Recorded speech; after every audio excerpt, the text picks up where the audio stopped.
I want to tell you about the time where my friends and I used to throw backyard wrestling parties in a suburb of Detroit in the early 2000s. Let me set the scene. The year was 2000 and George Bush was just elected president. We were on the precipice of this thing called 9/11, where two towers crumbled in New York City and it changed the world forever.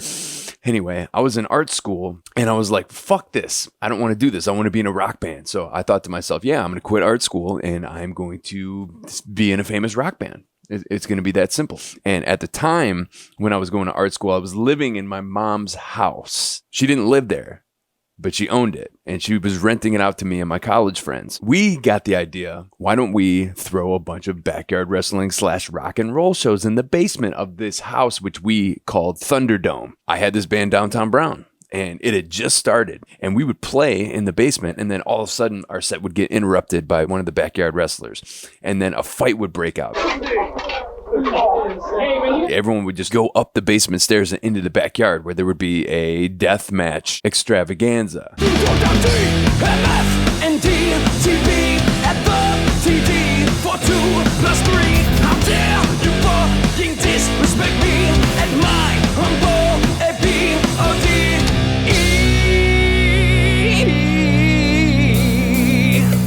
My one friend, we'll call him Mate Laser, was the brains behind the Deathmatch Federation, DMF.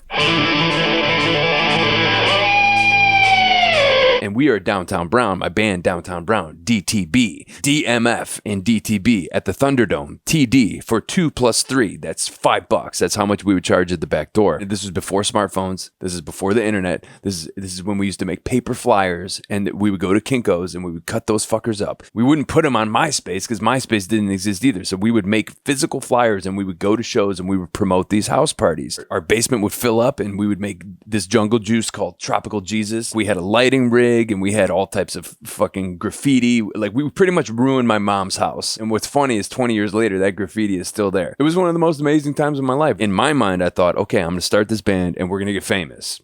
Easy. On top of it, I thought, yeah, nothing bad could ever happen at these parties. It's a bunch of kids who are 19, 20 years old, illegally drinking and were lighting shit on fire and jumping off the roof.